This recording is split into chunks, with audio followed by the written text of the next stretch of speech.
An undercover CEO goes to order at his own restaurant, stops cold when he hears two boys behind him. Michael Luciano loved his restaurant, Luciano's Bistro. It was the crown jewel of his career, a place where flavors told stories and every meal felt like an event. But lately, something about it didn't feel right. The reviews online were glowing, the sales were steady, and the staff seemed content.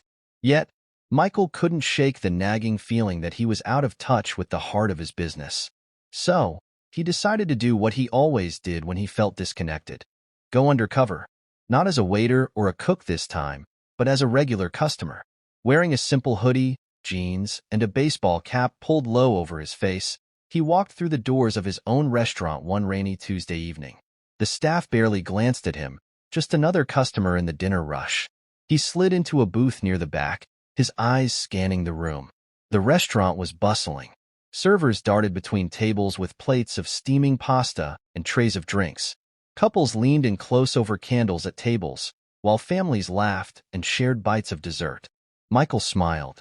Luciano's Bistro was alive and thriving. A cheerful waitress approached his table, her smile practiced but warm.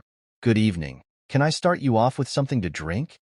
"Water's fine," Michael said, keeping his voice casual. He didn't want to risk being recognized just yet. "And, give me a few minutes to look over the menu." The waitress nodded and left, and Michael opened the menu he knew by heart. But his focus wasn't on the dishes, it was on the chatter around him. This was his chance to hear unfiltered opinions, to see his restaurant through the eyes of the people who mattered most, his customers. Just as he started to relax, he heard voices from the booth directly behind him, two boys, their hushed tones catching his attention. "Do you think we'll even see him?" one boy whispered, his voice high and anxious, like he wasn't used to being sneaky. "I don't know," the second boy replied, his tone sharper. "But Mom said this is the place. She said he comes here all the time." Michael's ears perked up. Who were they talking about? He kept his head down, pretending to study the menu, but his attention was fully on the boys. "What if we get caught?" the first boy asked nervously. "We're not even supposed to be here." "We won't get caught," the second boy snapped. "We just need to figure out who he is." Michael frowned. Who could they be looking for? His first instinct was to dismiss it as kids being curious, maybe looking for a local celebrity. But their voices carried an urgency that didn't sit right with him. "Em said it's his fault everything went wrong," the second boy continued. "She said if it weren't for him, we wouldn't be living like this." Michael's pulse quickened. His quiet undercover visit had transformed into something far more personal, and he needed answers. The boy's words gnawed at him, each one sharper than the last. M said he ruined her life. Took everything from her. Who was their mother?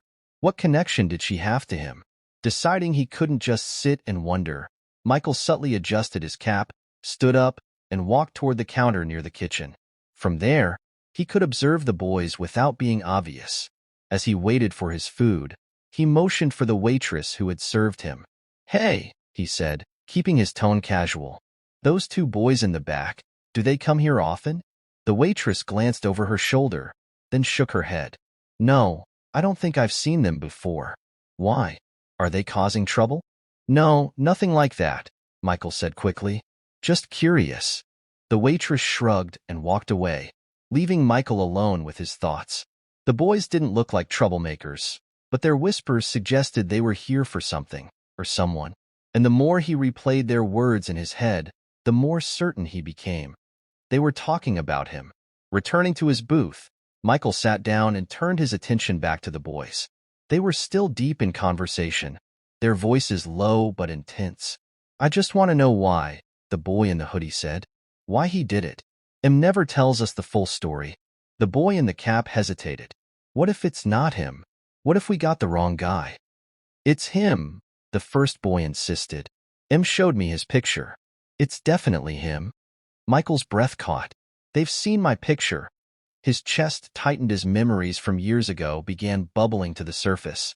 Faces, names, moments blurred together in his mind, but nothing stood out. Who could their mother be, and what had she told them about him? Unable to contain his curiosity any longer, Michael decided to take a direct approach. He stood, took a deep breath, and walked toward the boy's booth. As he approached, they both tensed, their wide eyes darting up to meet his. "Hey," Michael said gently, sliding his hands into his pockets to appear non-threatening. "I couldn't help but notice you two seem a little uneasy. Is everything all right?" The boy in the hoodie straightened, his face hardening. "We're fine." Michael nodded, pretending not to notice the edge in the boy's voice. "That's good. I just thought, well, you mentioned someone earlier. Someone who might be here. Are you looking for someone?" The boys exchanged a glance. The one in the cap fidgeted nervously, while the boy in the hoodie squared his shoulders. "Why do you care?" he asked, his tone defensive. Michael hesitated. How could he handle this without giving himself away? He decided to tread carefully. "I just thought maybe I could help.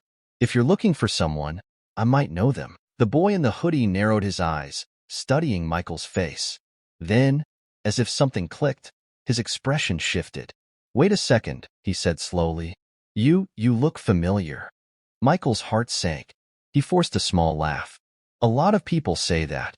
I must have one of those faces." "No," the boy insisted, his voice rising. "You're him. You're Michael Luciano." The second boy gasped, his face pale. "Are you serious? Is it really him?" Michael felt as though the floor had dropped out from under him. There was no use denying it now. "Yes," he admitted quietly. "I'm Michael Luciano. But how do you know who I am?" The boy in the hoodie glared at him, his green eyes blazing with anger. "Because of what you did to our mom." Michael blinked, taken aback. "Your mom? I'm sorry, but I don't even know who." "Yes, you do," the boy snapped, cutting him off. "Angela Carter. Remember her?" The name hit Michael like a thunderclap. Angela Carter. His mind raced back to years ago. A talented young woman who had worked for him as a sous chef. She had been full of passion and ideas, eager to make her mark in the culinary world. But then, one day, she had quit abruptly, leaving no explanation. He hadn't thought about her in years. "Angela," he said slowly, the name feeling heavy on his tongue. "She worked here, didn't she?" The boy's jaw tightened. "She didn't just work here. She gave everything to this place. She helped you build it. And what did you do? You stole from her. You took her recipes and claimed them as your own. You made sure she couldn't get hired anywhere else. She told us everything." Michael stared at the boys, his mind reeling. "That's not true," he said, his voice trembling. "I never." "Why would she think that?" "Because it's the truth," the boy shot back. "You ruined her life. You ruined our lives." The second boy, quieter and more hesitant, finally spoke up. "She said you were jealous of her, that you couldn't handle someone else getting the spotlight." Michael felt as though he'd been punched in the gut. He searched his memory, trying to piece together what had happened all those years ago. Had he made mistakes? Had he been so focused on building his dream that he hadn't noticed someone else's falling apart? "I need to talk to your mom," Michael said finally, his voice firm but calm. "If what she told you is true, I need to hear it from her. Please, will you let me talk to her?" The boys exchanged a wary glance. Finally, the one in the hoodie said, "She's not here right now, but if you really want to know the truth, you'll have to come see us." Michael nodded, his heart heavy. "Then I will." The rain had turned into a steady drizzle by the time Michael arrived at the modest apartment complex the boys had directed him to. The building was old, with peeling paint and cracked sidewalks, a stark contrast to the upscale life he had grown accustomed to. As he stood under the dim porch light, Michael couldn't help but feel a pang of guilt. If what the boys had said was true, if Angela Carter's life had spiraled because of him, then he owed her more than just an apology. He owed her an explanation. The door creaked open, and Jacob, the older boy, stood there, his expression guarded. "You came," he said, his voice laced with a mix of surprise and distrust. Michael nodded. "I need to understand what happened. Where's your mom?" Jacob hesitated, then stepped aside. "She's in the living room." Michael stepped inside, his heart pounding. The apartment was small but tidy, filled with signs of a life lived modestly but with care. Family photos lined the walls, and the smell of something faintly floral lingered in the air. Michael's eyes landed on the woman sitting on the couch, her face partially obscured by the glow of the TV. Angela Carter. Her once vivid auburn hair was streaked with gray, and there was a tiredness in her eyes that hadn't been there all those years ago. But she was still unmistakably Angela, the ambitious, determined woman who had once been a rising star in his kitchen. Angela, Michael said softly. She looked up, her expression flickering between shock and resentment. Michael Luciano, she said, her tone cold. I can't say I expected to see you here. Michael stepped closer, his voice earnest. Angela, I didn't know it was you. The boys told me what you said about what happened. I need to know, did I really hurt you that badly? Angela's eyes narrowed, and she set the remote control aside. You don't remember, do you? She asked bitterly. Of course you don't. People like you never do. Angela, I'm not here to argue, Michael said, his voice breaking slightly. I honestly don't remember doing anything that could have destroyed your life. Please, tell me what happened. Angela leaned back, crossing her arms over her chest. You want the short version? Fine. You took credit for my work. All those dishes that made your restaurant famous? Most of them were mine. I trusted you, Michael. I thought you were mentoring me, helping me grow, but you were just using me. Michael's brow furrowed.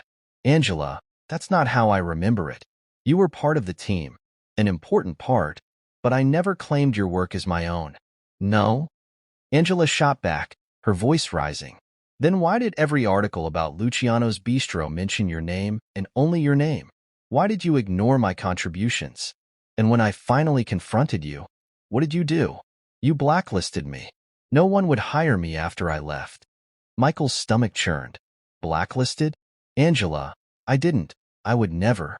Yes, you did, she said, her voice trembling with anger. I tried to get jobs at every major restaurant in the city, and every time, I was turned away. It was like someone had put a mark on my name. I had to leave the industry entirely, and now I'm here, barely getting by, working a job that doesn't even come close to what I was capable of. All because of you. Michael's heart sank. He hadn't been aware of any blacklisting, but that didn't mean it hadn't happened. He thought back to his early days running the restaurant, days filled with pressure, mistakes, and yes, moments of selfish ambition. Could he have unintentionally crushed Angela's career in his quest to succeed? I didn't know, Michael said quietly. Angela, I swear to you, if I had known, if I had realized how my actions were affecting you, I would have done something. Angela laughed bitterly. It's too late for that, Michael. The damage is done. The room fell silent, the weight of her words hanging between them. Michael glanced at the boys, who were watching from the hallway, their expressions a mix of anger and confusion. He turned back to Angela, his resolve hardening. It's not too late, he said firmly. I can't undo the past, but I can try to make things right now. Angela, you're an incredible chef. If you're willing, I'd like to offer you a position at Luciano's Bistro, a senior position, with the credit and recognition you deserve. Angela's eyes widened, and for a moment, she looked vulnerable, caught off guard by the offer. But then her expression hardened again. You think you can just buy my forgiveness with a job? She asked, her voice shaking. No, Michael said, shaking his head. This isn't about buying forgiveness. It's about giving you the opportunity you should have had from the start. I can't erase what I did, Angela, but I want to help you get back to doing what you love. You don't have to forgive me, but please, at least think about it. Angela stared at him, her emotions warring on her face. Finally, she exhaled deeply, her shoulders slumping. I don't know, Michael, she said. I don't know if I can trust you. You don't have to decide right now, Michael said. Take your time. But whatever you decide, I want you to know, I'm sorry. Truly. For the first time, Angela's expression softened, if only slightly. I'll think about it, she said quietly. Michael nodded, feeling a small flicker of hope. As he turned to leave, Jacob's voice stopped him. Hey, the boy said, his tone less hostile than before. Do you really mean it, about helping her? Michael turned back, meeting Jacob's gaze. I do, he said sincerely. Your mom deserves that much, and more. Jacob studied him for a moment, then gave a small nod. Okay, we'll see. As Michael stepped out into the rain, he felt a strange mix of emotions: guilt, relief, and a renewed sense of purpose. The road to redemption?